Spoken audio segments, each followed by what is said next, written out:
we probably need like some intro music to get everybody out here. But thank you so much for coming out this afternoon and at 2:30 in the afternoon. I know that this is a difficult time in the semester for everybody to make time to be here. So thank you to those who are at home, who are here. We have almost 200 people registered for this through the webinar on Zoom. So that is amazing and wonderful. And we're just so honored to have our guests here as well. And we will introduce them in just a second. I just kind of wanted to preface this by saying first how thankful we are to have you guys here, but also to tell you a little bit about how all of this got started. This event is technically called Past Imperfect, so where we have a panel on public writing. And if you don't know what Past Imperfect is, that's totally okay. But in the summer of 2021, many of us have been locked in our houses, perhaps with a small child, as we were, for about a year at that time. And we're still very hesitant to leave and to go out and to do a lot of the public work that many of us had been used to doing in terms of lectures and travel and exhibition and writing and talking to students in person that I know I had gotten used to before COVID. And so the idea to have a consortium, 4 of us coming together in order to try and promote the scholarship, particularly of those who were interested in transforming the world that had traditionally been called classics into an idea of a global antiquity. This is moving away from the traditional idea of classics as a discipline focused on the triumph narrative of Greece and Rome, and looking more at antiquity in a global perspective that includes things like ancient South Asia, looking at Africa, looking at Tang China, looking at medieval Japan, all the way into North America and the native peoples within North America and also South America. So, I mean, the idea was simply to show people that it is possible to embrace the ancient world writ large, and perhaps to have a newsletter that goes out every 2 weeks, which didn't seem like that big of a deal until you try and publish an extensive newsletter every 2 weeks, and to try and publish new young writers focused on global antiquity in the kind of forum that we had created.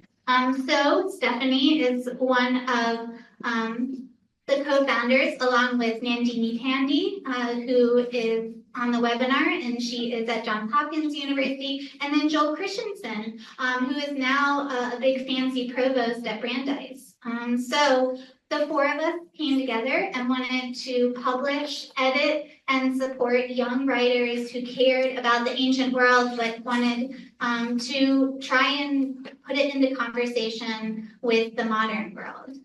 Because the only way that history and classics and the disciplines that study the pre-modern world are going to survive is if we speak to the public about what we do and we make our work accessible in a manner that is translated from various ancient languages into an approach that can be embraced by the modern public. So that is kind of what Stephanie and I were dreaming about, along with Nandini and Joel. And now we are about 85 issues in and still going. And a big part of that have been people like Hrag, who are going to meet in just a second, and Jennifer, and the work of Derek, all speaking to audiences in a very global way. So I'm going to hand it over to them, but did want to say thank you specifically to the OVPR office and to Christy Navon-Warren, who is here with us today, because this event was funded by an AHI grant that we applied for,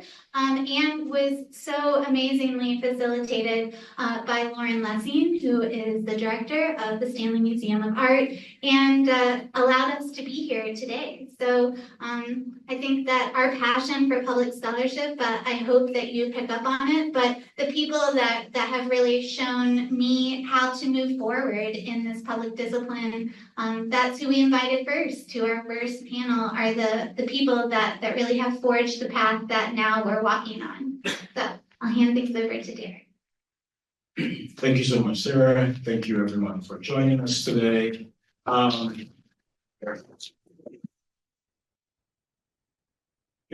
also want to echo the thanks. I'm sure I speak for everyone when I say thank you to everyone who has made this possible for us to be here today. We're going to do things differently. We're going to introduce ourselves. I'll start. My name is Nnuro. For those who don't know, I write under the pen name of DK Nnuro. I am the curator of special projects here at the Stanley Museum of Art. I am also a fiction writer. Now I'm going to touch on my academic background a little bit because part of our goal here today, among our many goals here today, is to really demonstrate that your academic history doesn't necessarily mean you're going to, it doesn't necessarily mean that's the job that you're going to end up with. So I have a public health degree from the Johns Hopkins University. I thought I was going to be a doctor at some point. Clearly I'm not. I also have an MFA from the Iowa Writers Workshop. And now I'm the curator of special projects here. I'm very much in the world of the visual arts. Nothing about my academic background suggests that. And yet, I believe I'm doing pretty well here. So, I am testament to that fact that your academic background does not necessarily mean that's where you're going to end up. And I appreciate this opportunity to introduce ourselves. And this is why. Last year I published my first novel. It's What Rebellion Could Not Do. And I was at a book event. It was a promotional event in May of last year in Atlanta. I read, I got into conversation with someone. And during the course of the conversation, I revealed that, I was born and raised in Ghana. I was primarily raised by my mother and her sisters. And that stuck with an audience member, so much that when she came out to get her book signed, what she said to me was, I heard about your background was read. I thought it was all interesting, but you know what you should add to your bio? The fact that you were raised by your mother and her sisters. Because according to her, she had read the novel and thought, I don't know how this guy writes women so well, right? She thought, I don't know how this guy writes. And she thought it was important for me to highlight that in my bio because it had shaped my output. Part of the conversation that we're having today is about our output and your output and how that is shaped. So I very much appreciate this opportunity to do things unconventional because it is giving me the opportunity to highlight what in my background has truly shaped my output, other than, of course, the degrees and whatnot. Should I do this? So my name is Vartanian. I am the editor-in-chief and co-founder of Hyperallergic, which is an online publication focused on contemporary art and culture. I grew up in Canada, born in Syria, and for me, so I got an MA in art history at the University of Toronto. But I was one of those people that when I finished my degree, I felt like the whole field was closed to me. I had gotten an internship, I want to call it that, at Brooklyn Museum, but they didn't want to pay me to move to New York for a whole summer. And so, of course, I didn't do that. And I thought, okay, this field is so inaccessible to me. And I think, recently, because of this panel partly, I've sort of started talking a little bit about, even growing up in a family where neither of my parents went to high school, for instance. So, understanding that we all come from different kinds of experience and what that sort of means. And for me, humanitarian and educational work seemed to be much more accessible. And I went into that field and I moved to Lebanon and then I ended up in New York and then art just sort of pulled me back in. But then I realized in order to exist in this field, I had to create something that didn't exist. And I think that's the part that I think many of us do, you know, that are pretty interested in this topic. And it's really important because there aren't systems that allow us to do what we want to do. So we have to create those new systems and those new ways of interacting with a public. And one of the things that I'd love to talk about a little bit is the fact that we don't talk enough about building audiences for what we do. We assume that there is a ready audience for everything we do. And the reality is there isn't. Or at least if you want to do something new, then you have to create an audience for that. And particularly because we're talking about new ideas, bringing new ways of thinking, the assumption that old audiences are going to want to change, I think, is often a false one. And I'd love to talk a little bit about that too.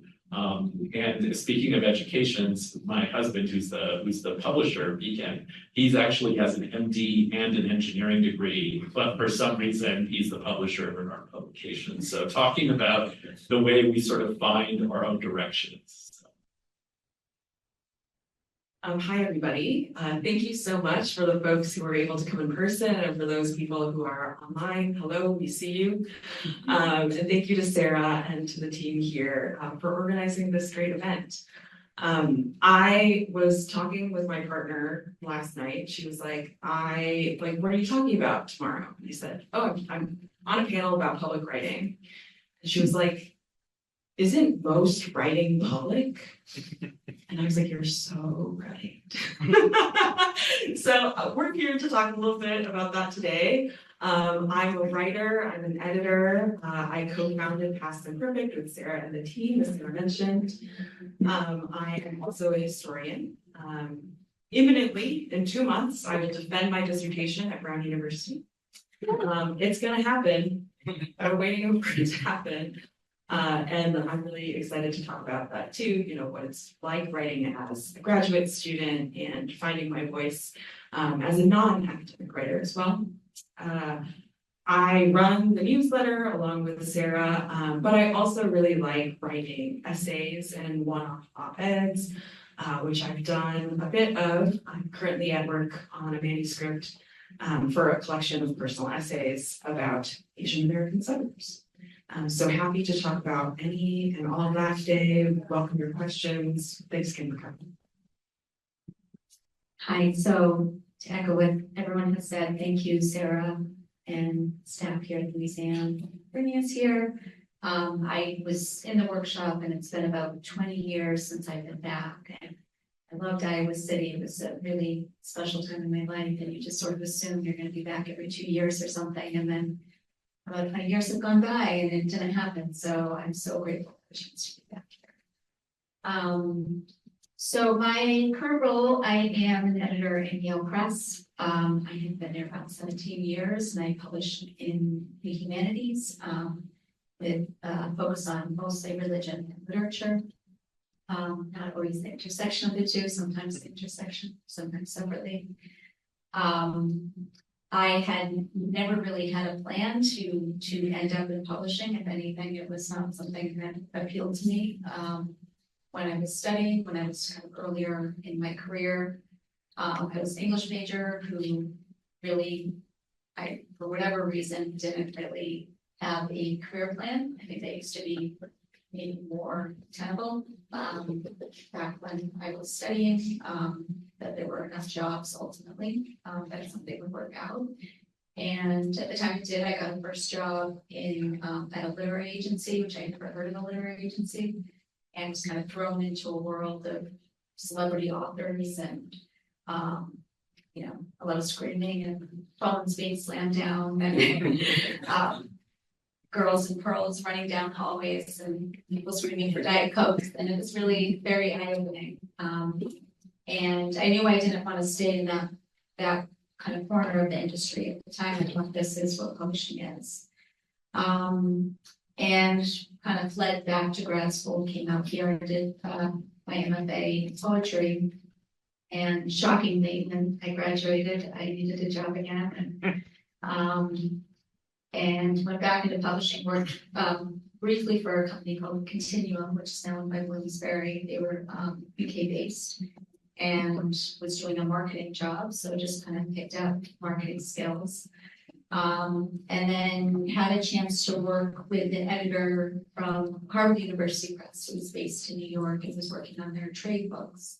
So these were books by largely academics, but intended for bigger readership, mostly history books. And I loved her. She kind of took me under her wing, and it was just the two of us in a small office. And so it was the first time I kind of found, I guess, the part of the industry that interested me. I was never a scholar. I never did a PhD, to the disappointment of people who write letters to me calling me Dr. Banks. I am not a doctor. But she kind of showed me a path into scholarship, in a way of publishing, that was compelling to me. And she just had a kind of spirit of generosity, and she was ethical, she was kind, she had a lot of joy in her work. And so it was really through her example and her friendship with me that I thought, wow, I could really do this. And speaking of jobs not existing, it was at that point I was an editorial assistant, and I had now worked, this was my third or fourth publishing job. I had a graduate degree, but I was still making photocopies, and it was really hard to make that jump.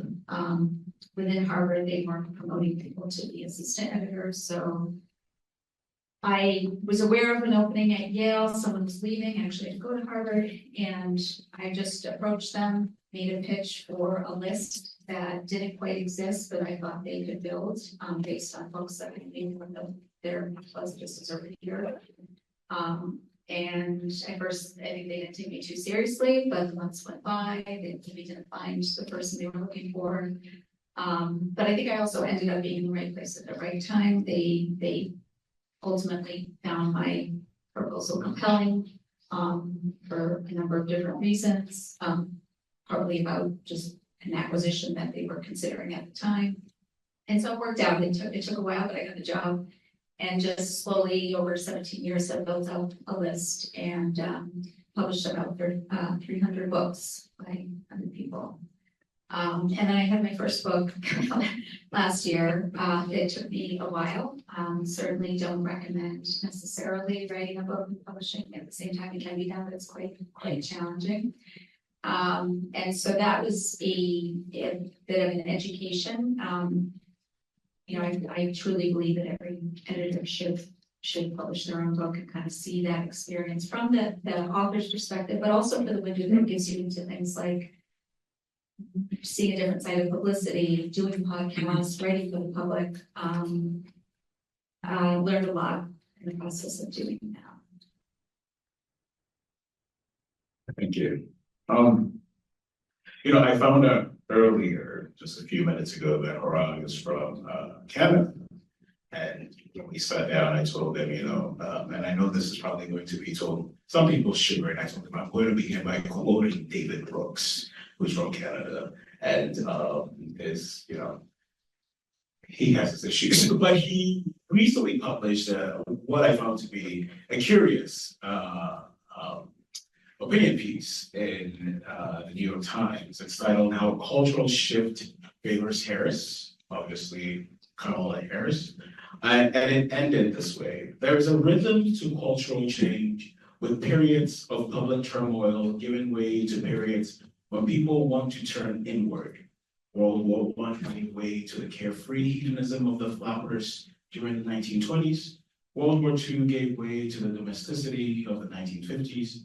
The days of rage in the late 1960s gave way to the new age mellowness of the mid-1970s. People can be up in arms for only so long. The wearier we grow with American carnage catastrophizing, Trump seems not just monstrous, but worse, stale. We're still an exhausted and battered nation, but if history is a guide, then just over the horizon, there is some new cultural moment coming. I suspect that Harris's happy stroke gives us a glimpse of the zeitgeist of tomorrow. That line, zeitgeist of tomorrow. You know, as I thought about this conversation, One of the questions that kept occurring to me, and one of the questions that I discussed with Sarah and Lauren and others, is this idea of our relationship to public scholarship, our relationship to public scholarship. I'm not quite, and as I contemplate my own relationship with it, it is primarily in the capacity as a writer. I have always believed that part of what I try to do is to capture the zeitgeist of now. But this article got me thinking, perhaps is that what I'm pursuing? Is that my ultimate goal is to capture the zeitgeist of tomorrow? I'm still not sure what my, if that is the answer to my relationship to public scholarship, but it's a question that I'm very much interested in. And it's a question that I would like to pose to each of you. What is your relationship to public scholarship, not just as writers, but as editors and all? Anyone? Okay. I'll start.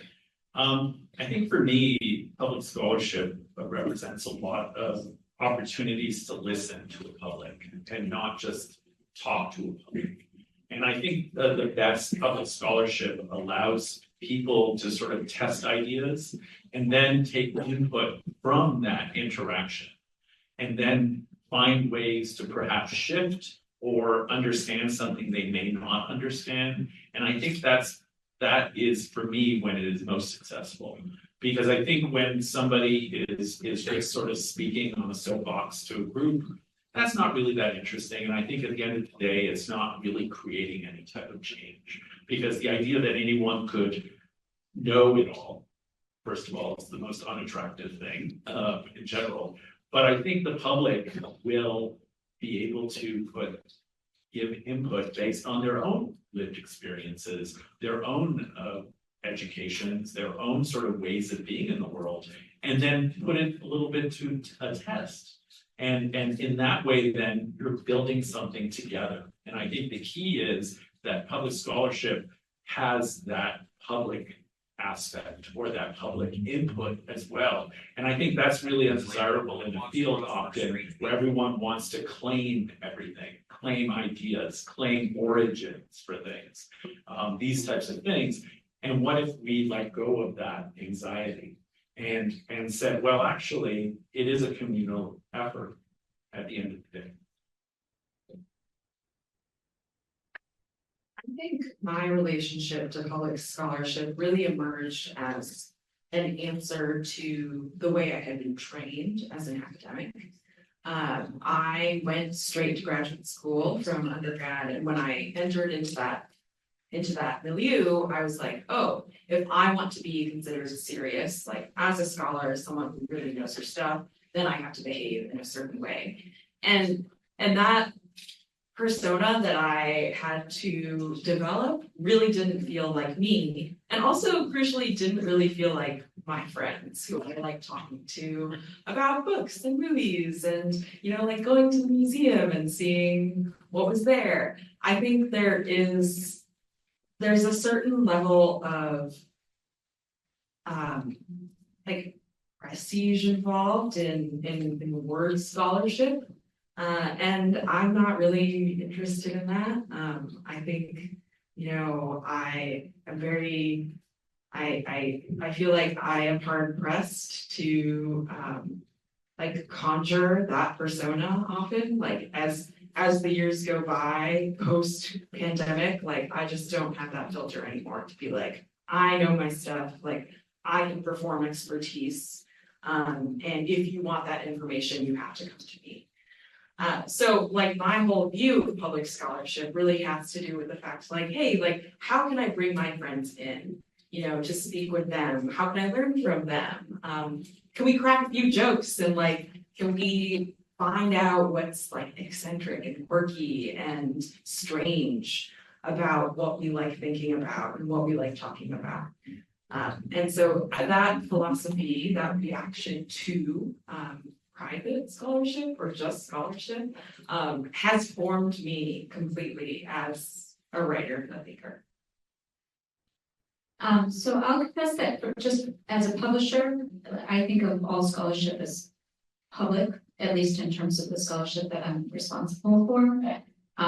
We are not a printer, we're not just editors, we are publishing. So the idea is to put books out in the world, and a lot of our work is that execution kind of at every stage through the process.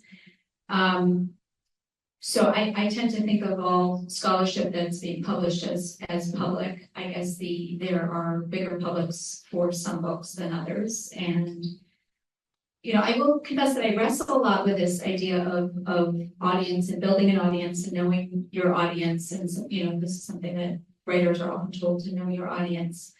One of the things that's different in book publishing versus magazine publishing is with a magazine, you're really building a community. And there are a lot of ways that you can cultivate that community in person interactions, you know, the subscriptions or whatever it is. Whereas with books, it's every single book has a different audience. And so I'm kind of starting from scratch with each book unless I have published an author for a while.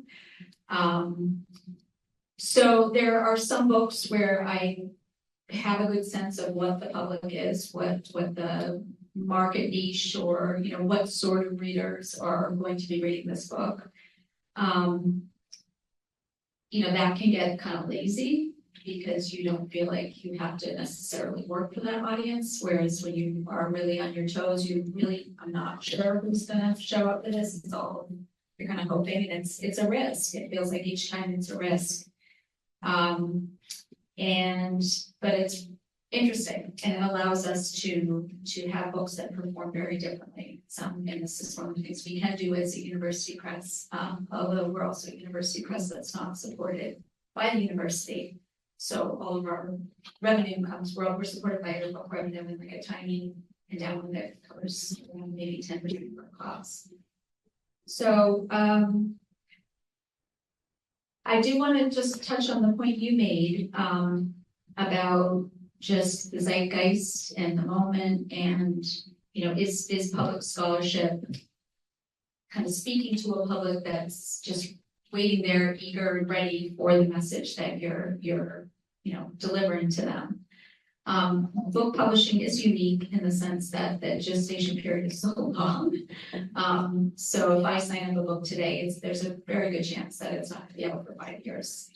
And God knows what's going to be going on in 5 years. So this is another area of just considerable risk and just not knowing. And so we publish books on the basis of thinking they are valuable. They're valuable at this moment. We think they're going to be valuable in 5 years. I don't do current events books.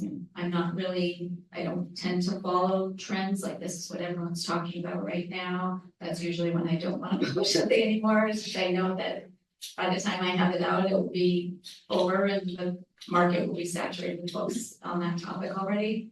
So I'm having to always think really long-term, think underneath, what's underneath different phenomena. And of course, we get things wrong, but that's part of the ambition. And I think that it does tend to be places like university presses, sometimes trade publishers too, but they'll have those weird books on a topic that no one thought was important until all of a sudden it is. And, you know, when after 9/11, there was a book on the Taliban, became a big bestseller, like, you know, a lot of the world had never heard of the Taliban and thought it was important. That's a book that wouldn't have probably been picked up by a trade press. We had books on epidemics, pandemics, you know, that were out there. When the pandemic hit, of course, took off and sold well, but we would have had those books on our list if they hadn't sold, because pandemics, epidemics, these are a big part of the human experience. I'm interested in this idea of it has value, you know, it makes me think of these set of standards that you seek to meet when you publish, or when you publish your own or you published others, and I'm interested in your thoughts about that. Are there certain standards that you guys have identified for yourself that as long as this thing that I'm putting out there is meeting this standard, I'm okay. It doesn't necessarily have to meet the times, if you will. It doesn't have to meet this requirement of timelessness. Perhaps that's how you define value. But I'm interested to, and please, you can expand on your thoughts as well. But I'm interested to hear from you too, if you have any standards that you set for yourself that you seek to meet each time. For me, it's partly if I can't stop thinking about it, or if people around me can't stop thinking about it, or I see a pattern of people returning to something, then I know it's unresolved, maybe, or there's something there that needs to be discussed or aired in public in some way. And I think that's a little instinctual, but I think that's an important part of this. And I've seen instances where like writers want to write about something, and then I see it in a gallery next month, and I know they were both working at it at the same time. It's not, again, this idea that someone did it first, I don't think is necessarily that important. We can all paint a still life, and every still life is going to be different. And I think that's for me when I know that there's something there. And then it's really important for me to kind of trust that instinct, because I think scholarship when it's sort of informed by instinct, could be even more powerful. And I understand like publishing things that may not be necessarily of the time, it might be in 6 or 7 years. But I actually think that's an important part of this, right? It's continuing, like sort of carrying the ball in the conversation through generations. I'm thinking really hard about this question because I'm not sure I have a standard or a set of standards. I don't think when I'm writing or specifically editing that I have a set idea in mind. I find my mind to be kind of small, actually. So like when people come to me with their own ideas, I feel energized by them.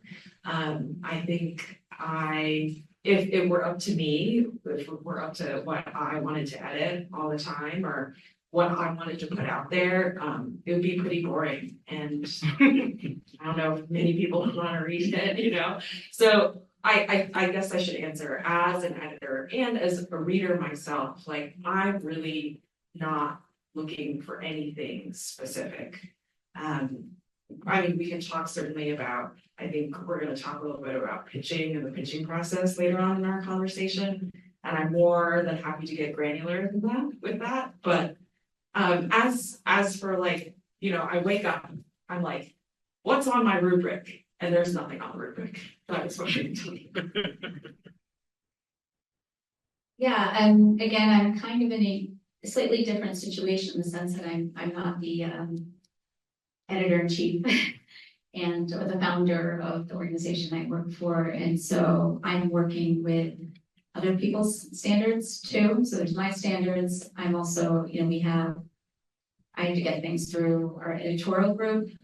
I then have to get them through peer review. Then I have to get them through a faculty board and what we call our acquisition panel, which is kind of the main heads of all the different departments. So partly through experience, I've learned what kinds of projects are likely to make it through. And there are certain things I've gained enough trust that there will be certain projects I can push through with enough that meets enough of the criteria, has the peer reviews, that's kind of non-negotiable. But maybe other people are questioning it, but they let this one go through, but I can't do that with every project. So those are considerations. And then I have my own sort of standards, which I think are largely instinctual. They are, what keeps me up at night. I think a lot about, did this book keep the author up at night? You want a piece of writing that has a real passion behind it, whether it's a kind of focused piece of scholarship or something much broader and bigger. That, you know, there's like kind of weird obsessive quality behind its creation.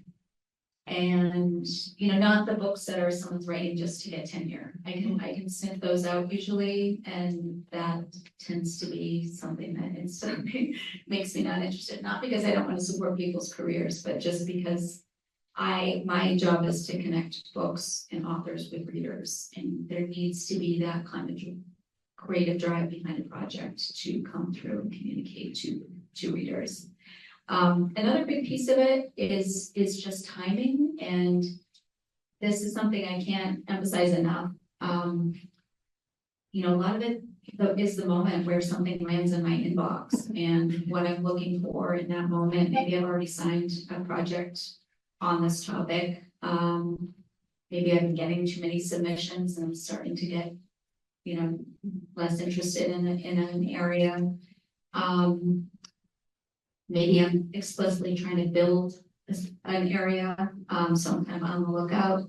And so there will be projects that, you know, I would sign in December that maybe I wouldn't sign in June. And it's a little bit arbitrary. So I do feel like a lot of the projects that are submitted to me, I would say at least a quarter, would probably meet the standards of peer review and really strong enough case behind it, somehow make it through the various stages. But that it goes down to about 1% of submissions I sign. They actually get signed up and published, and that is usually kind of based on those other criteria of what I'm looking for, what I love. Can I just make some comments on that? I think I love what you said about, you know, you can sniff it out sometimes, because I think the careers part, it's like the ego has to go away a little bit for public scholarship to really sort of work. And I think that's really important, and it's really hard because a lot of people have different motivations. And how do you identify, is it the jargon, and like how do you sniff it out? I find that so interesting. How do you sniff I think definitely the jargon, the sort of the shorthand they use rather than explaining things. I think that's really key, but also just, you know, where you can see a certain kind of pontificating, you know, and the lack of listening, I think is really important. And I think that really helps differentiate it. I perhaps sometimes to put your finger on the zeitgeist of tomorrow, you know? Guilty charge. Anyway, so I think this is actually a perfect opportunity for us to start talking about pitching. So what do you want to see in a pitch? What makes a good pitch? What are some pitfalls that you would guide us against, you know? The pitching question. Well, I mean, I think citing other sources would be great, as even your pitch, so I know where it could be contextualized. So I know that's not coming out of nowhere. But then not having to feel like they have to be all academic sources, right? They can be pop cultural sources, they can be other things, they could be memes. You know, like I think people really underestimate the power of memes in these conversations nowadays. And I like to think of them as complex things. They're not one thing, they're like a billion things. But I think those are really key because I think people need ins, right? And they need ins in different ways, and you're going to get a broader audience when your source material is broader. Is it because of the platform you manage? Is it because it's hyperallergic? Or I guess what I'm asking is for you to, for those who don't know, kind of really capture what hyperallergic is and why it is more hospitable to broader sources. I think it's partly because it's digital, so we already have the different kind of audience, and we also have a platform to be able to, you know, embed GIF, for instance, you know, which is an obstacle if you're writing a book, and other things. We can embed videos, so you don't have to describe things in the same way. So it allows that kind of more diverse multimedia conversation to happen, partly. But also we really try to be part of an ecosystem outside of our own field. So for instance, we're not talking to other art publications. We're talking to newspapers, daily newspapers, we're talking to political journalism, we're talking to these different types of journalism as well as writing. So sometimes journals and other types of things, and even TV shows, you know, and in order to do that, you have to have a diverse kind of conversation because frankly, most people don't care about what we do if we only talk to each other. So hopefully that answers that. Thank you. I'll say my number one rule is do not send me an abstract. Like if you send me an abstract, my brain will shrivel up and I will never respond to you because you did this to me. You made me read your abstract. I had the wonderful fortune of TAing with one of my advisors at Brown, Emily Owens, and we were talking to the students about what it meant for them to write their final project or produce something for their final project for the course. And Emily put it in a really lovely way, which was that if like the idea, the tone that you want to take is explaining something to your college roommate. So this person is someone who's like read some stuff, like maybe not a lot of stuff, but they're not an expert in what you're trying to tell me. And because it's your roommate, you want to captivate them, you know, like you don't want to be like, oh, like Stephanie is so boring and like such a nerd, like I don't want to listen to her. You want to say something that is special, something unique, but also while telling it in a way that this person can understand. I like a lot when people put their own voice into their pitches. Like they are writing as if they're speaking to me. They're making the jokes they like to make. They are citing the scholarship that they actually read, like Rob was saying. Like, I want to see a meme. I want to see the podcast. I want to see the image. And I should say also, I accept pitches for Past Imperfect, our newsletter, but I'm also a contributing editor at Public Books. And this is something that I'm also interested in seeing. We're looking at like essay length pieces, and if you can't capture the essence of that essay in that one paragraph for me, then I'm probably going to have to pass. So these are the nuts and bolts I'm really interested in.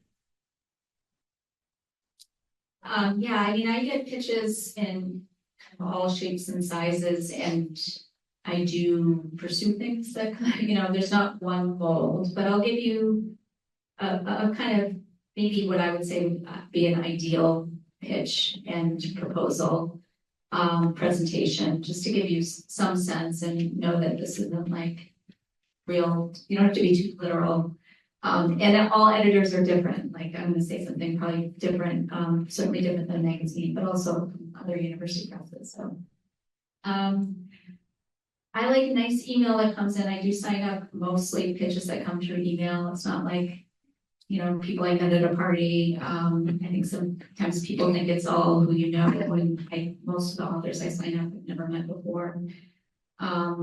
So yeah, coming in with a really well crafted pitch, spending a lot of time on it is really important.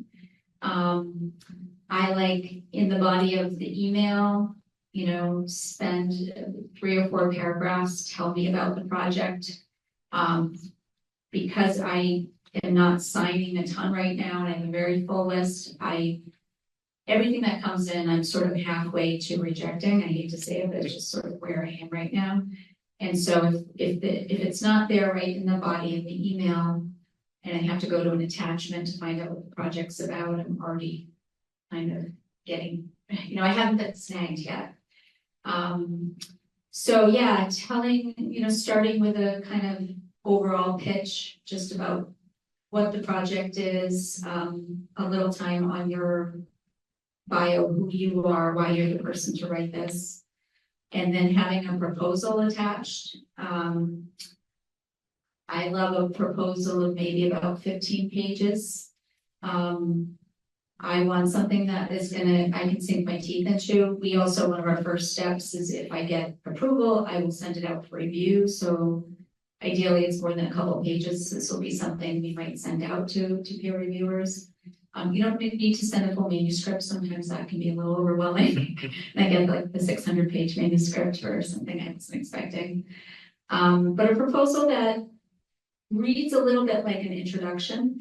I want to get a sense of the voice.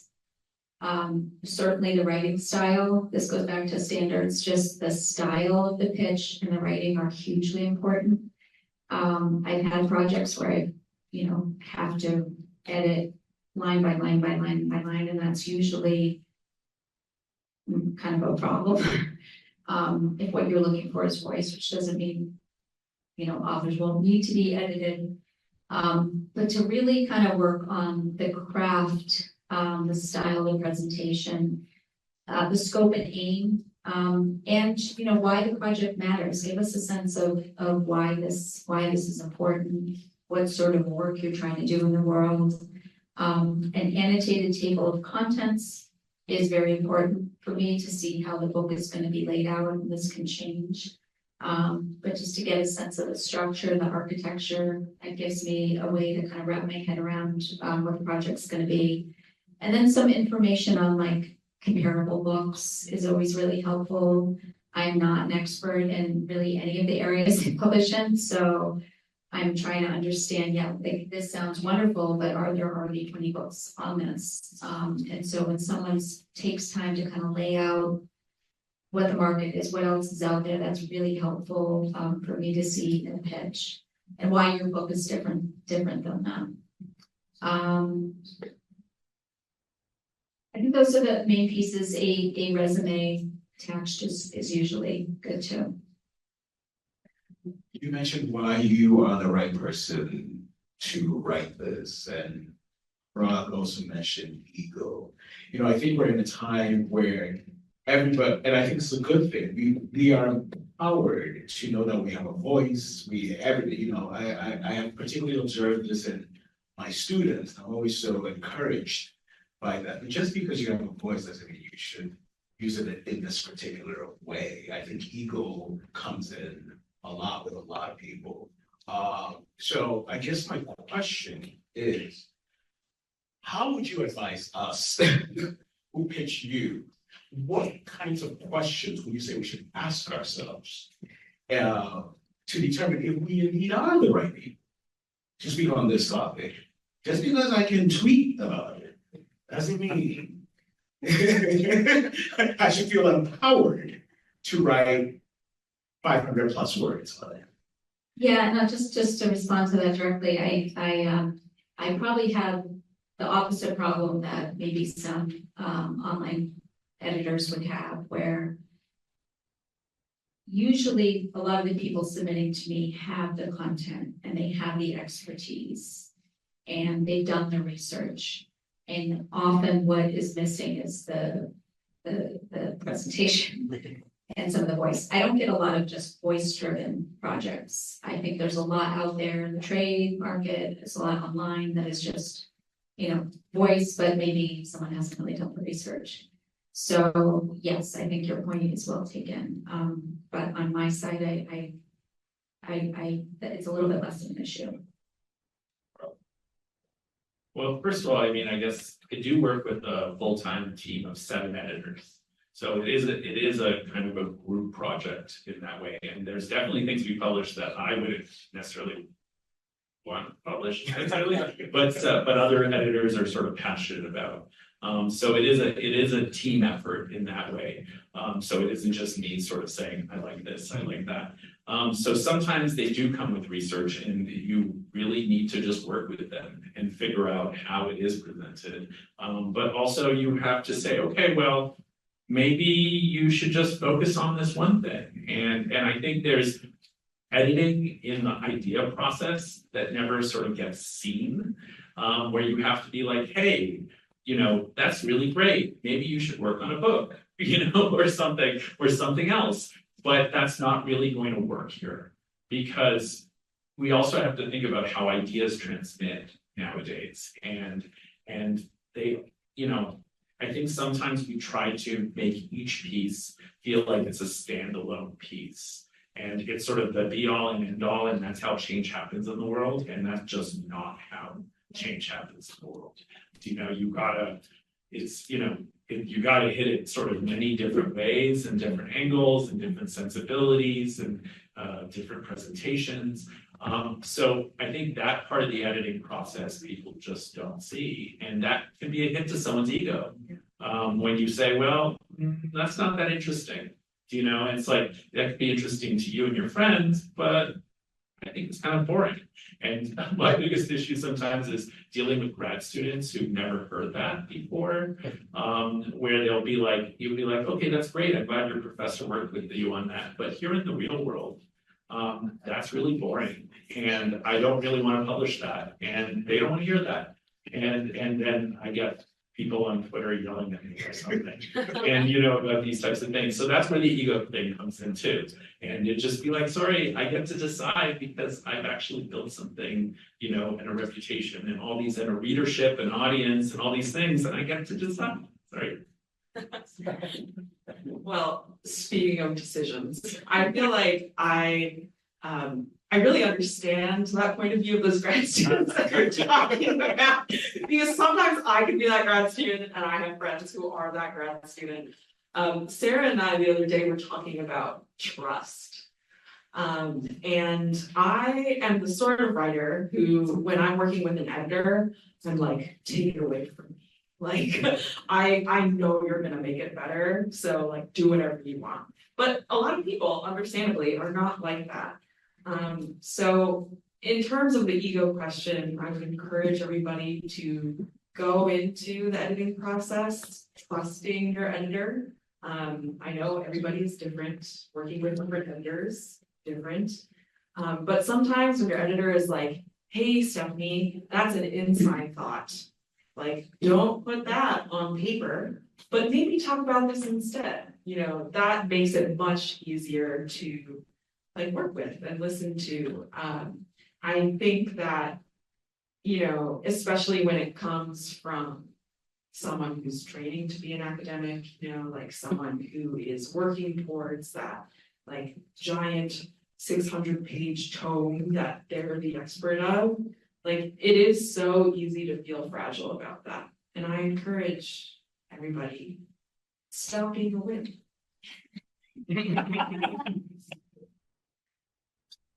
Yeah, that's a good one. Sorry, I'll remember that.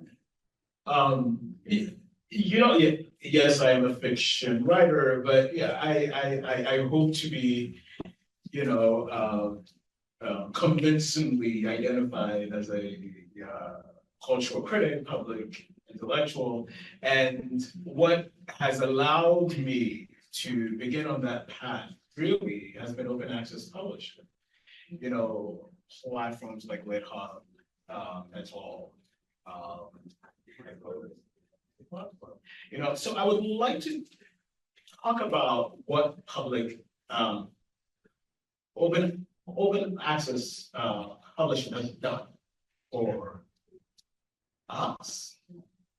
You know, which is I know it's a broad question. It's intentionally broad because it can take it in multiple directions. And your brilliant minds will surely take it there. So please, Well, I mean, I think it's transformed in such a great way. I mean, without a doubt. But at the same time, there are some cautionary aspects of this, and I think we're seeing that with AI, where you know, corporations can sort of scrape from open access in ways that doesn't accept or doesn't acknowledge where it comes from and who's actually doing the labor. I was mentioning earlier, like I've asked ChatGPT my own biography that it's gotten wrong repeatedly. And I have no idea why it keeps getting my biography wrong, for instance. You know, because there are published sources that they can cite or something, but they just don't. But there is that problem of corporations taking advantage of things like public access, but that's not an individual issue. That's something we have to deal with, like legislation and all these types of things.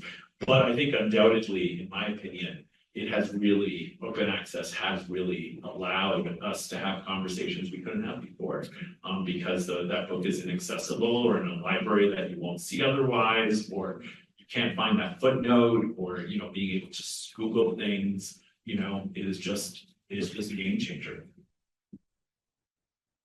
Open access is great, except for AI. But I'll first talk about open access from a newsletter editor's perspective. At Past Imperfect, we love open access. It makes our job so much more fun. It makes the readers feel more engaged. I think that if we were perhaps different people, if we were perhaps trying to steal other people's work, we would have a different relationship to open access. But for example, we just love being able to point people in the right direction. Sarah and I are both historians. We love the power of a footnote. We love the power of a citation. And so that's what I encourage in folks who are thinking more about open access. Like, how do we teach people to cite? How do we teach people to root what they're saying and point to something and say, this really helped me out. Maybe it can help you too. There's a lot of power in citation, and I hope people really stick to them. I'm probably not the best person to answer that question. I've only published one open access book, and it was 2 media scholars who brought a big subvention with them to cover the costs. I think the thing with open access is the money's coming from somewhere to pay for that, is my understanding. So I know that the book publishers who have experimented with it, they had some big grant from Mellon or wherever that they were able to do that. Otherwise, it would have been impossible. And so we haven't been the recipient of grants like that. And it's just not possible. We have to break even is our goal. We're not trying to make money, but we need, our books have to cover all of our costs. This includes things like when someone orders the book, you're looking to pay someone to pick the book off the shelves in the warehouse. It's all the things that the heat in the warehouse, the person in accounting who sends out the royalty checks. We have about 130 people on staff, and I would say at least half of them probably are involved in just about every book we publish.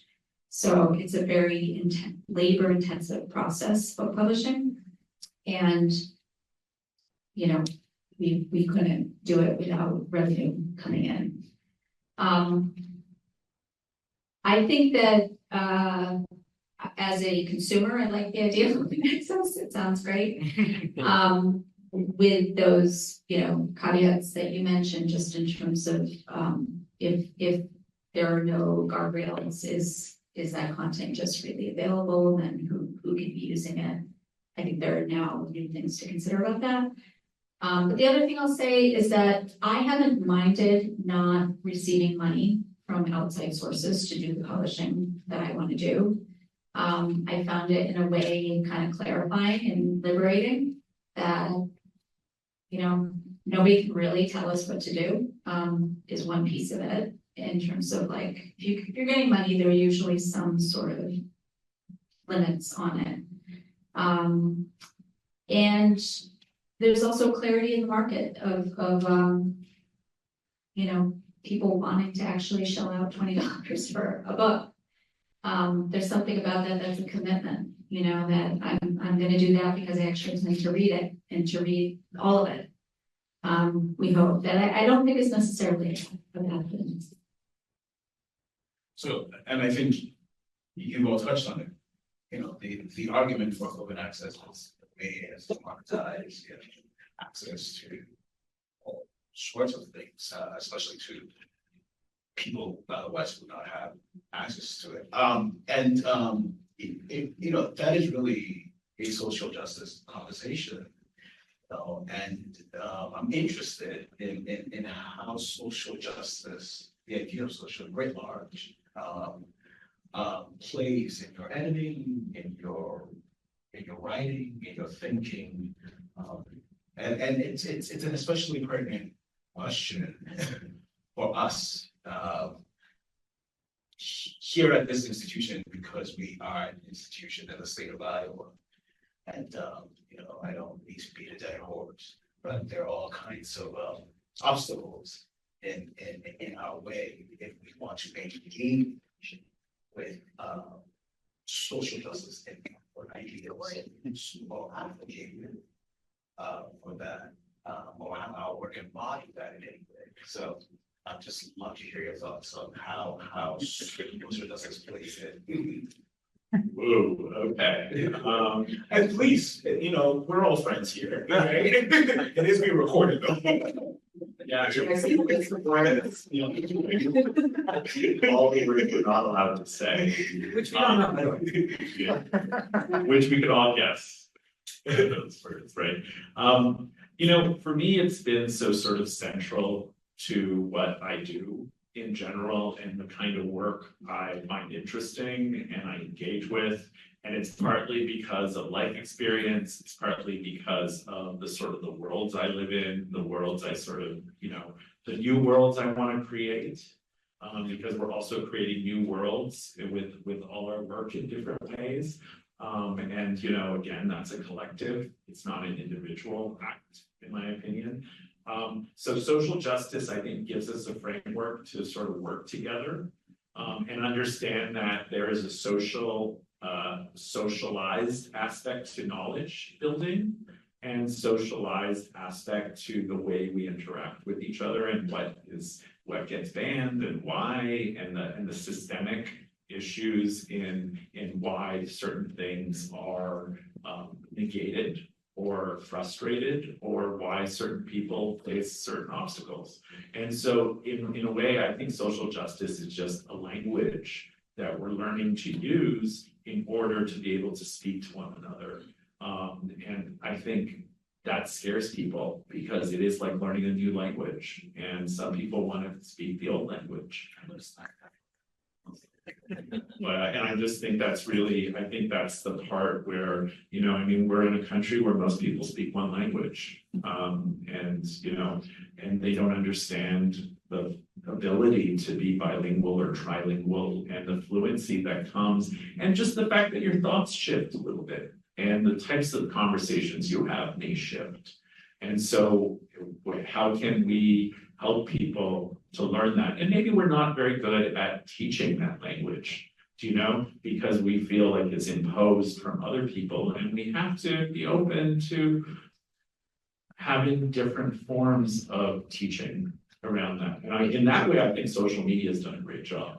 Do you know, like, you may say as much as you want about Reels or TikTok, but to have that like 30-second clip of an idea, you know, there's something in psychology that talk about like new ideas take a year for people to understand. You know, it's like, it's not like you hear it, and even if it's correct, it takes you a while to process it and then fit it into your life and fit it into your thoughts. And I think social justice is partly that. It's going to take a while.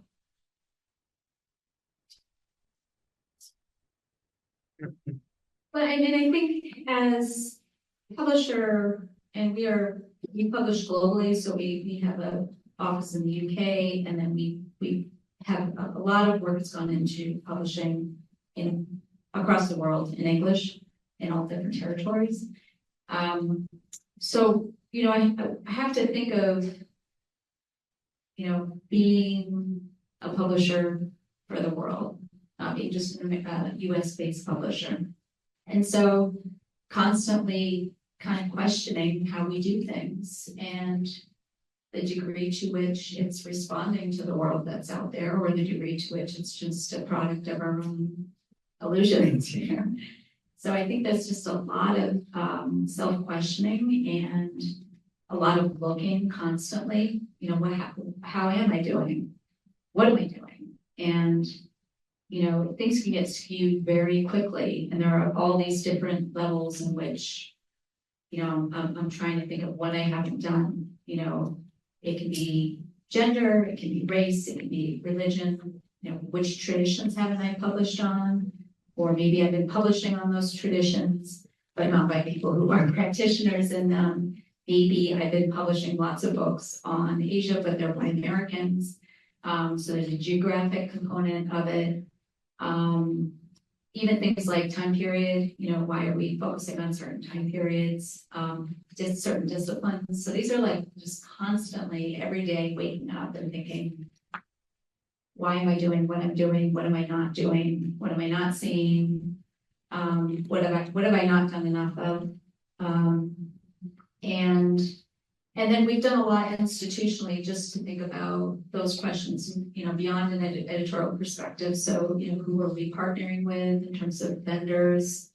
How do we run our intern program? We've made a lot of changes that are just, you know, with the goal of trying to make this as accessible to as many people as possible.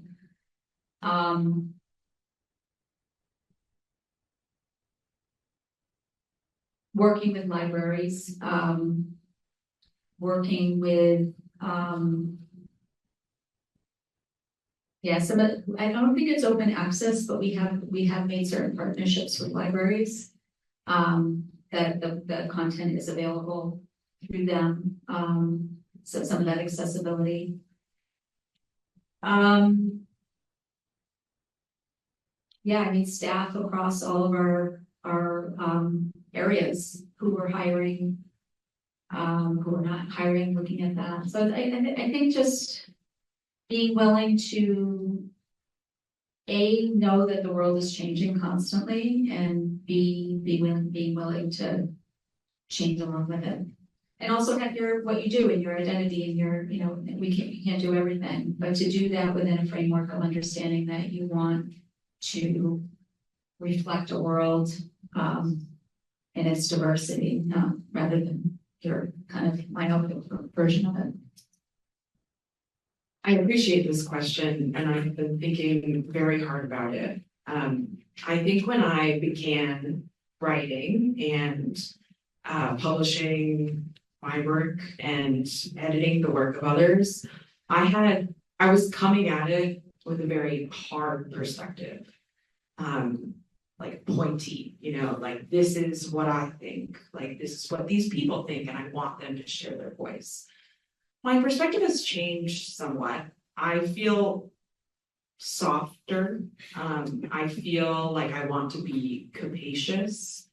I want to be that container that can hold a lot. And I feel like perhaps this is what Hrag, you were talking a little bit about. It's like, what is the language? What are the languages that we can accept and that we can read about and talk about? And social justice is one of those things where if I'm allowed to be as expansive and as capacious as I can be, I think the work that I produce and the work that I help others produce will be richer for it. No, I'm going to stick with this idea of capaciousness. I was talking to Lauren, the journey. Yesterday, we were just walking and talking, and one of the ideas that you know I keep mulling over is this idea of fair and balance, not in the Fox News sense. We're not talking about. We were not talking about no. Yes, not in the Fox News sense. Actual fairness and you know, this idea of capaciousness. You know, how much room should we make? Can't we make? Or should we seek to make for all kinds of voices? Any thoughts? Well, I think the key is starting with a diverse room. I think that's really key. And I think a lot of people give lip service to that and don't actually do that. And, you know, if you're working with people every day, you'll understand the daily part of that. You know, like that doesn't just come from an idea. It actually comes from like, oh, you have family in a place that's being bombed right now. So there's going to be a different experience of the world and different ideas and how they impact lived experiences, as an example. You know, and I think that is the diversity that I want to embrace, because we don't live in a perfect world. And I think to go back to the question of social justice is allowing us to sort of exist in those varied experiences and develop that common language. And I think that's really, really, really key and uncomfortable. It's very uncomfortable. And, you know, we all need to be used to being uncomfortable a little bit more because there is no solution, you know, or one solution. And it comes from the fact that we're all complicit in certain things and we all make mistakes. And I would love all my ideas to be proven wrong if we get closer to the truth. I would love that. Do you know? If that was possible, then do it. Oh, you don't have an ego, do you? Well, I do have an ego, but my ego is also like, I'd like to be part of that journey and not the destination, right? You know, it's kind of like the idea of freedom. Like freedom is a journey. Freedom is not a destination and it will never be, I think, really. And so I'd like to be part of that journey. So that means sometimes passing the baton and knowing that somebody's going to do something better than you. And that's okay with me because we still look at people in the past and their faults and we still understand them for the brilliance that they do, you know, and I don't need to be right. I need to be working towards right. And I hope that's what people see, you know, ultimately.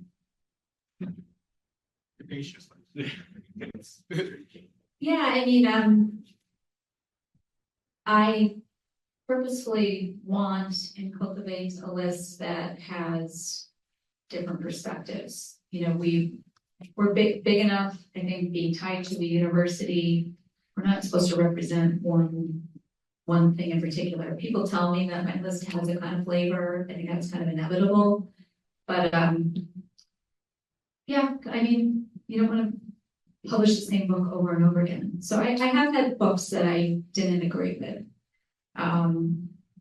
You know, there is kind of a fine line. You have to feel like it's a valid perspective and it deserves to be heard.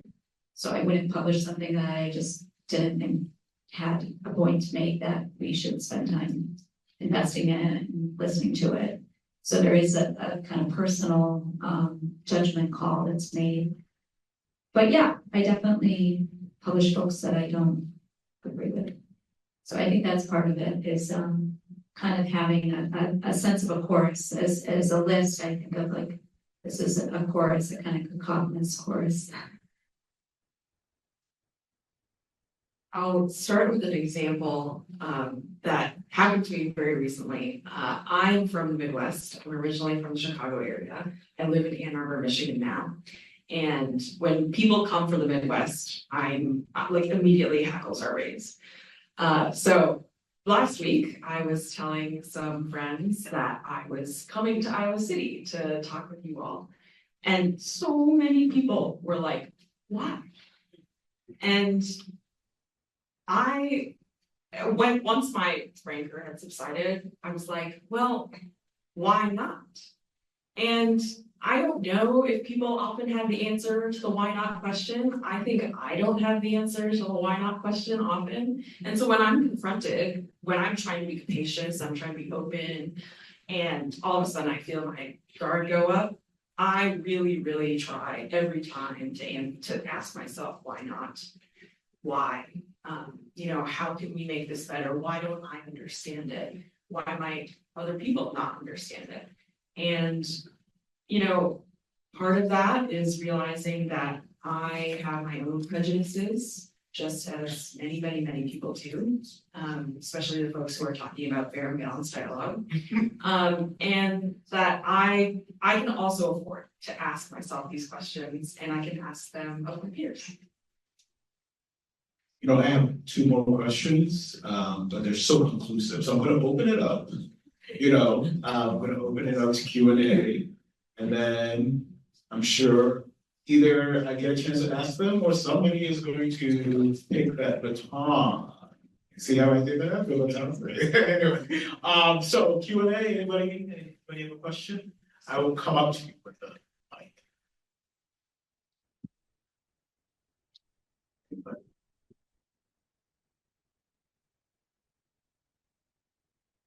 Oh, good, there's no. Few years ago, the graduates will ask me to give a talk to inspire the graduate students. And so I gave them my shadow CV of all the failures that I have participated in, which is many. I've failed at relationships, I've failed at publications, I've gotten turned down from the Atlantic 5 times. All of these things that nobody ever sees. It's very invisible. And with having my grad students here as well, they only see the CV as a triumphal narrative.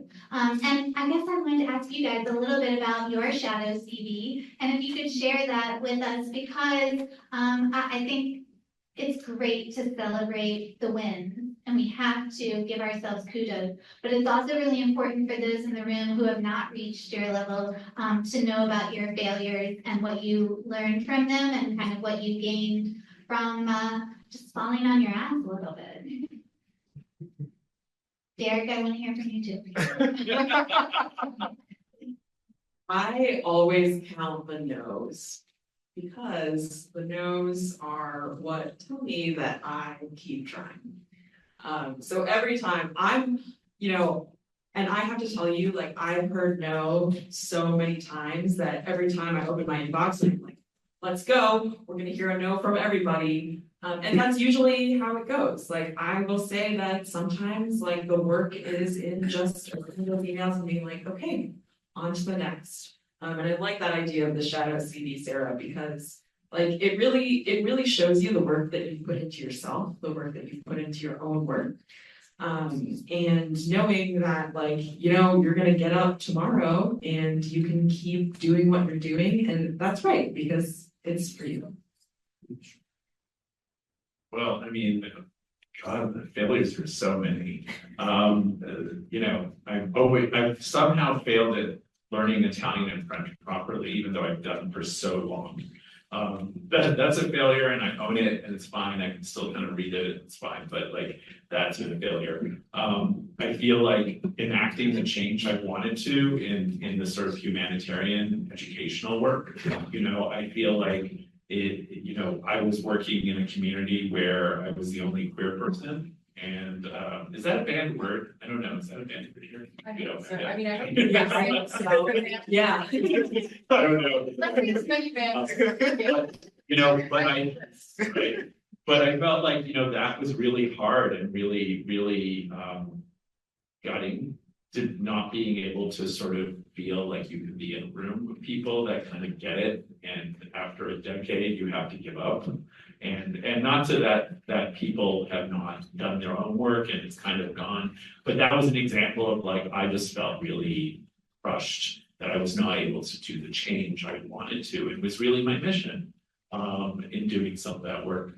And also when you come to, let's say, Hyperallergic, to be very specific, when we started, our idea was that we would have 3 sections. It would be sort of the online publication, book publishing, and events.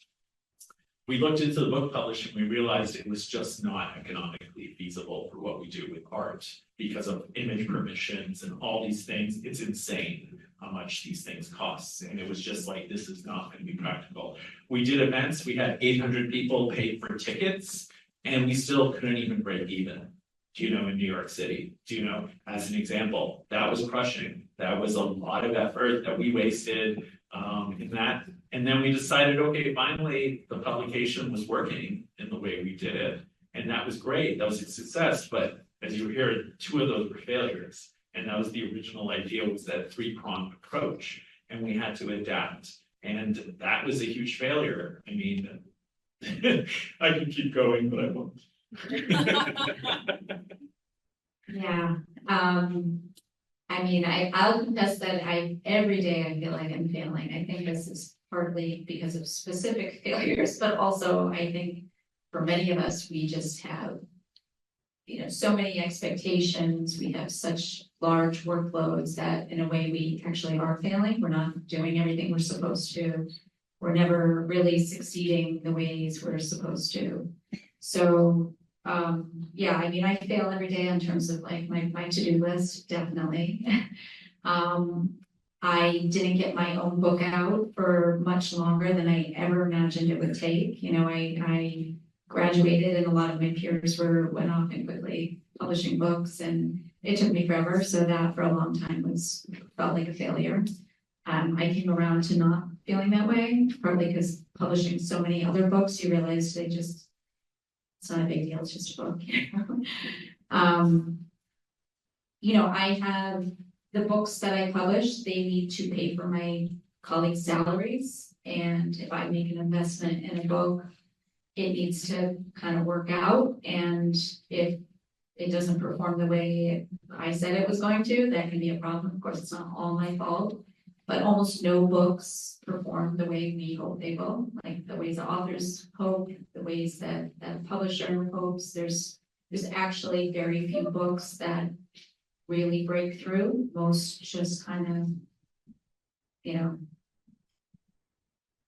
come out and get some response and have some readership, and that's it. There actually aren't that many that you would say are huge successes. So, and of course I want that for all of my authors. I sign the books and I believe in them. I believe they could have that potential. So the other thing I'll say is that seeing behind the scenes has given me a lot of perspective. Because you see books come out and they look beautiful. Sometimes I'll go on our website and I'm like, oh, these books, they look great, and it all came together. And behind the scenes, you know what the journey was to get there. And you could work with the most famous person, best-selling author who has the perfect, whatever resume. And then you see some of the things that go on behind the scenes, whether it's they end up with a bad peer review that devastates them, the people that can still be devastated by a peer review. It's eye-opening. We turn down Pulitzer Prize winners all the time, and they think, who are you? You'll like academic press turning me down, but the book doesn't fit what we want to do. People who have success with one book and then the next book, they can't find a publisher. Maybe they move on to something else and then they have success again, but nobody ever sees this book that completely didn't even get a chance to take off. Everyone gets bad reviews, just about. There's almost no book that comes out and just like every single review is glowing, especially the books that make the deepest impact. Those tend to be books that tend to draw very different responses.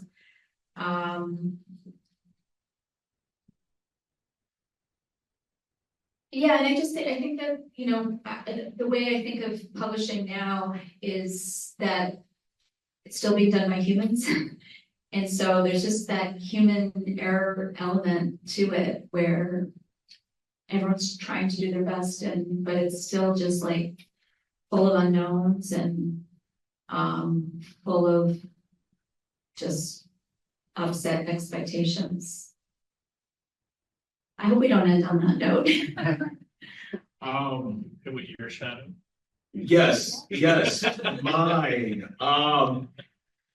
So my first published book is a novel, but when I was a student at the workshop, I was primarily focused on short stories. And if you asked me what's your first book going to be, I would have just said it was going to be a collection of short stories because it's just what I was focused on. But the reason it's not is partly because I got rejected so many times. I just kept submitting to the slush piles, submitting. And, I hate to say it, I gave up. I did it for a while. And I was picked up, like my confidence was picked up for a brief period. And this period was when one of my mentors at the workshop introduced me to Deborah Treisman, who's an editor at the New Yorker. So I sent her a story. And, it took her a while to get back to me. And I thought, oh my God, my mentor has introduced me to her, so this is going to work out. Then she got back to me with this really very nice message. It's a strong story, And it's not right for us at this time. And when I tell you, I just thought this isn't for me. So part of the reason, of course, I was very much inspired to write a novel, but I think part of the reason why I turned to the novel is because I just needed something that would not, yes, there was a lot of rejection with that too, but I just needed to get away from the short story world. I just needed to get away from the short story world. So to make a very long story short, and I'm hoping that this will be beneficial. That was an unintentional pun, by the way. It was very unintentional, but I'll take it. And I'm hoping this will be beneficial to the grad students. The story that Deborah Cheeseman turned down was actually recently published in Plowshares. It's my first ever published short story. It's titled Minstrel. And this is how it happened. The story, I think I just changed like a few words. It hasn't changed. And I was probably able to do it, well, mostly able to do it because of networking. Right? Yes, the Deborah Treisman thing was also networking, but I hadn't interacted with her directly, my mentor had. But this issue of Plowshares, guest edited by Rebecca Mackay, who I met several times last year as I toured with my book. And, we spent so much time together. And, I think part of what she had been able to do is get into my mind and see that, oh, this is somebody who has something really interesting to say. So when she got this opportunity, she reached out to me and said, do you have a short story? And I said, do I ever? Do I ever have a short story for you? I think for a while I felt icky about networking in this space.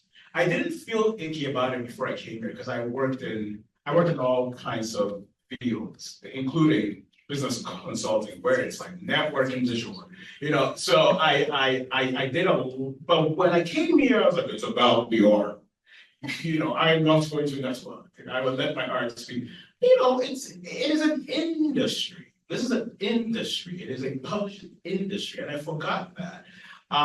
You don't have to feel icky about it. If you go about it in an icky way, you will feel icky about it. I didn't go about it in an icky way. I truly, because I love Rebecca Mackay's work, and I just really wanted to cultivate a relationship with her. And it turns out she thought, oh, he has something interesting to say. And that is how I ended up finally having a short story published. Can I build on that for a second? Because what I love about that is also points out that when it comes to public scholarship or any kind of conversation, you're also dealing with people's preconceived ideas, not only of who you are, but what your idea might be. And I think the networking is also breaking down a little bit of those preconceived ideas. So it's not just like, let me get your card or something. It's saying, you know what, that might be your experience with that, but that's not actually everyone's experience with that. And I think sometimes that's the key there. Like most of the time, the most animosity I get are people who like think they know what I'm talking about. And I'm like, that's actually not what I'm talking about. That's the way you've understood it or maybe studied this or thought about that. And I think that's also a key. And that's another uncomfortable place, to be and be like, hey, you might have a preconceived idea around this thing or me because of my identity, because of how I present or whatever. And that might not be what's actually in front of you.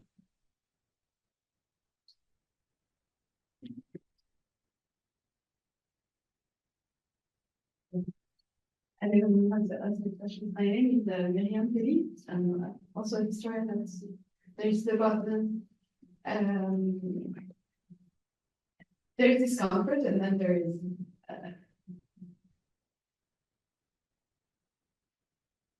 annihilation.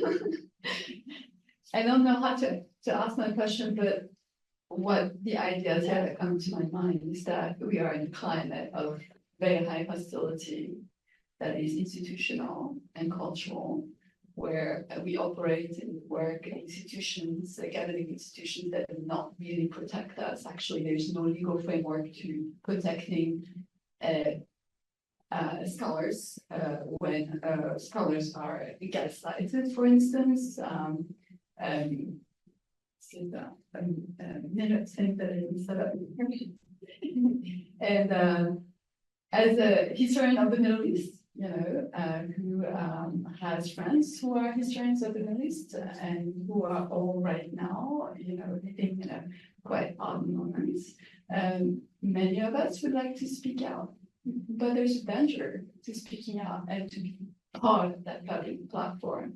A danger within these institutions in which we speak and in which we actually do not have the freedom to use historical terminology to speak about historical events and pasts, in which, oftentimes the facts that come to us indirectly, and because people will not speak to, why we perceive these attacks as coming to be indirect.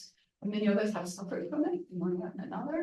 And so, I'm thinking about all of that because there's both like a sense of urgency right now for many of us. And in the same time, we are not in the climate of the 1950s when during the French-Algerian War, for instance, there was at the time a community of intellectuals whereby, there were dialogues happening, thinking here about the French-Algerian War that I'm actually teaching this semester, and that's what comes to my mind, right? But in which, you had all kinds of debates happening, but where people like Sartre, Simone de Beauvoir, Jean Genet, and others, and Mauriac, and whatever, could actually speak out, where they would not be buried and hanged, right? And so, in that particular climate, in this particular moment that we're living, I'm asking, can we really speak out? Can we really be part of that public space? And whereby we're not just making others uncomfortable, we are making them angry. And I do not feel, as someone who was born and raised in Europe, I feel like we have greater freedom over there than we have here in the US. I would disagree. I actually think my colleagues in Europe have a lot more silence around these conversations, at least in my communities, than we do. There's a reason we created Hyperallergic as a for-profit and not a nonprofit. I actually think if we were a nonprofit, it would be closed by now, to be honest, because I think we need different models to do different things. And I agree there's a lot of fear and it's justified in many ways, but I also think you just have to prove people wrong once. And that takes a lot of bravery, and not everyone can do it because we all have different situations. And I'm not saying that we should all do it, because there's only one way of doing this, but I do see people speaking up.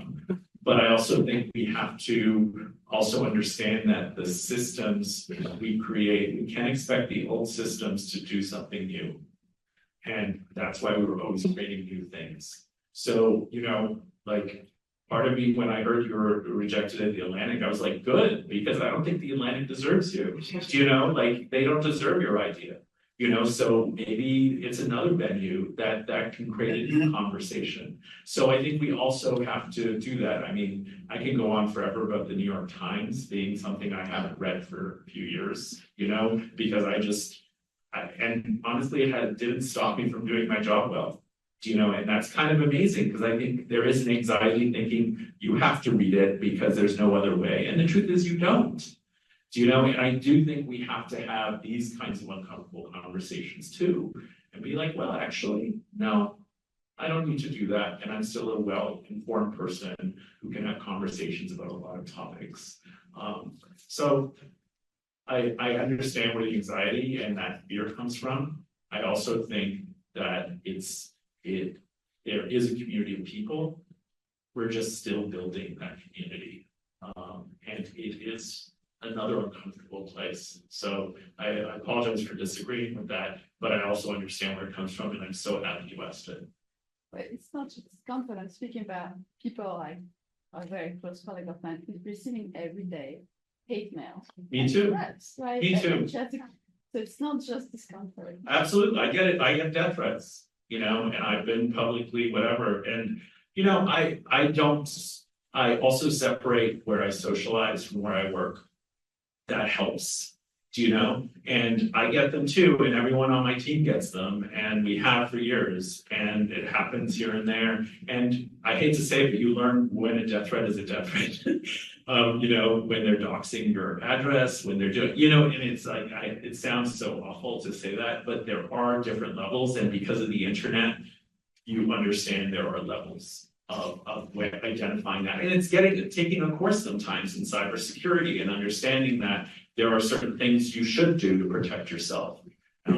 And that's part of it as well. And then the other thing is, you know, I've had people write letters, legal letters, and you're just like, okay, come for me. I mean, and the truth is that sometimes threats are just threats. And that's the reality too. And people will say things, and the logistics of that, of them trying to do something like that, just won't work or it won't happen. And yeah, I mean, I know I sound so calm about this. I'm really not.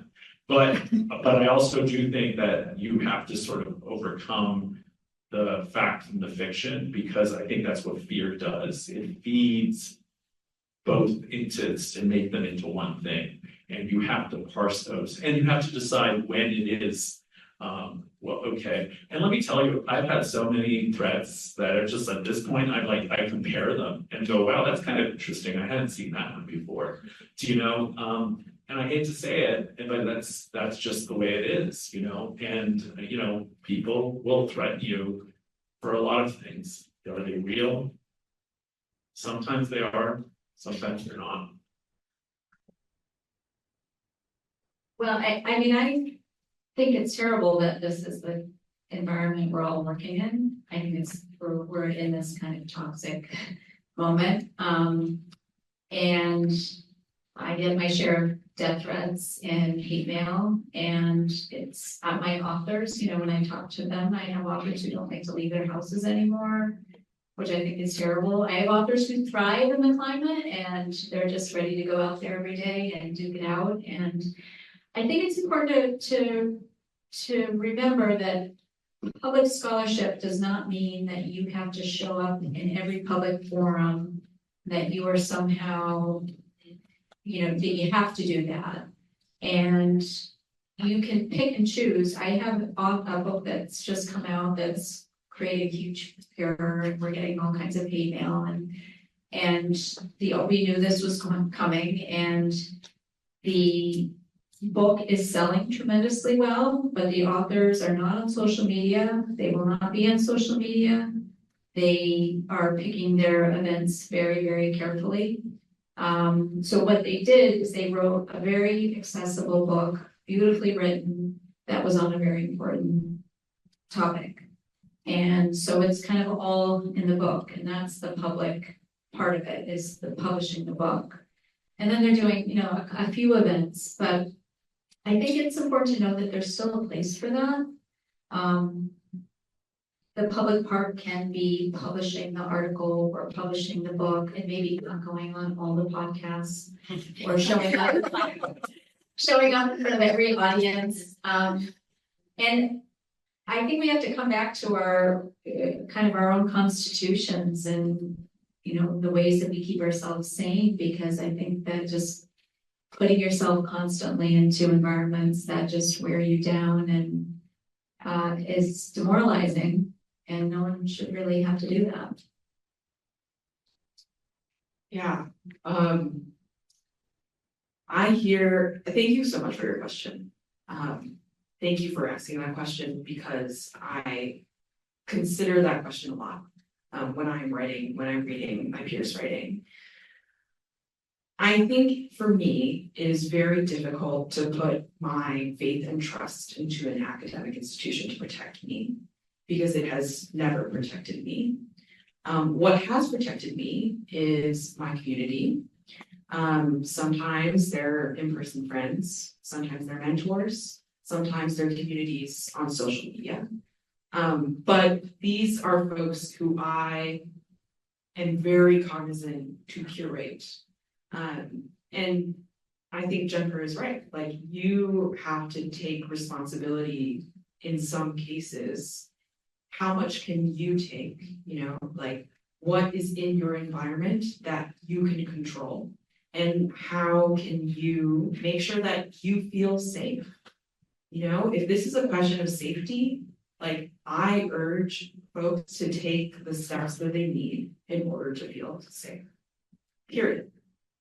Just one last point too. I think in terms of speaking out, there are times to speak out and there are times to not speak out. I think that there seems to be a pressure now that you're always supposed to be saying things on every single issue immediately. And I think there's a time when people they're not sure what they're gonna say, and there's a time to be silent. We all know the dangers of being silent too. I think we all have a belief in expression, and but I think the demands to constantly be speaking, there's also a danger in that. And I would say, I think your question is a great example of speaking out, honestly. Yes. I think this is a perfect example you did, No, you know? Because I didn't speak about what I want. No, but I think but I actually think you did. Because I think this is, no, but I don't necessarily think it's one solution. Sometimes it might be 4 colleagues where you go have a dinner and you all speak with each other. And that's a form of speaking out. I don't think you have to get up on a bullhorn in the middle of public square. I think there are different discrete ways of speaking up. And I think those underground or quiet networks are sometimes not understood as well. You know, and I think, you know, those are the things that can be really frustrating, but I also don't think you realize maybe the real impact those have. And they may not be immediate, they may be in a few years. You know, I think of like my uncle who was a pastor in Beirut, like the things he did that he refused to talk about publicly have had an impact on me, have had an impact on other people in his life. And we've all been impacted, but he refused to talk about them publicly because he didn't think that he wanted to. And he felt unsafe too, and that's okay. Any question? Do you have a question?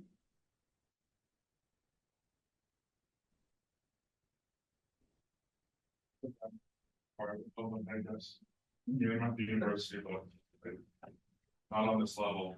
We're gonna be microphone. Like I was saying, I go to the university, but I'm not like at this level. So feel more in public. What are some of the other ways that you're trying to reach out, like scholarly wise, I guess, like, do you have any other plans to reach out to more people? I like to have lunches with people, that even random people that might reach out to me, and I'll be like, hey, let me go have lunch with you. And sometimes nothing comes out of it, or sometimes I'm frustrated, I'll be like, what did I just do? But you have to put yourself out there sometimes, and I think sometimes those conversations, like I said earlier, it's like, sometimes it's 5 years later, that person's like, you know what, that thing you said, I actually have something I want to pitch you now. Or, oh, because of that, I kind of understood something differently, or I will learn something from them that I wasn't expecting, right? And I think that's something I try to do. That's a quieter way, maybe, but I think that work is sometimes even more important than the more public facing one. I love any kind of community building activity. For me, as a queer person, I am the same. I am a devotee and a child of Chicago's drag scene. People very close to me work in that scene. I love making costumes for drag performers. I love like hearing the gossip and like scrolling social media endlessly and like just getting involved. Like, I mean, kind of as Hrag is saying, like you can just do random stuff and sometimes good things come from it. So that's what makes me happy about like engaging with people I wouldn't ordinarily engage with.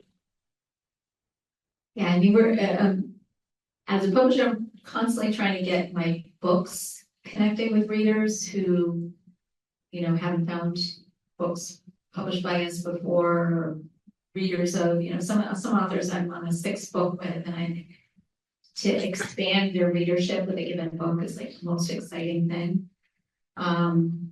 One of my frustrations is that I don't get a lot of audience contact.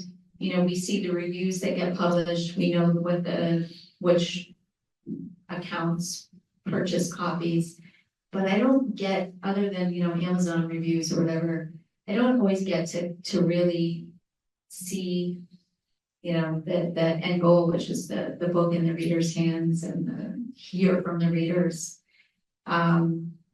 So we try to do, we are constantly trying to expand the potential readership for all of our books, and there are very practical ways we do that. One is which we just switched warehouses, so we're now warehousing through W.W. Norton. They have a bigger sales force, so we have more people on the ground getting books into more bookstores.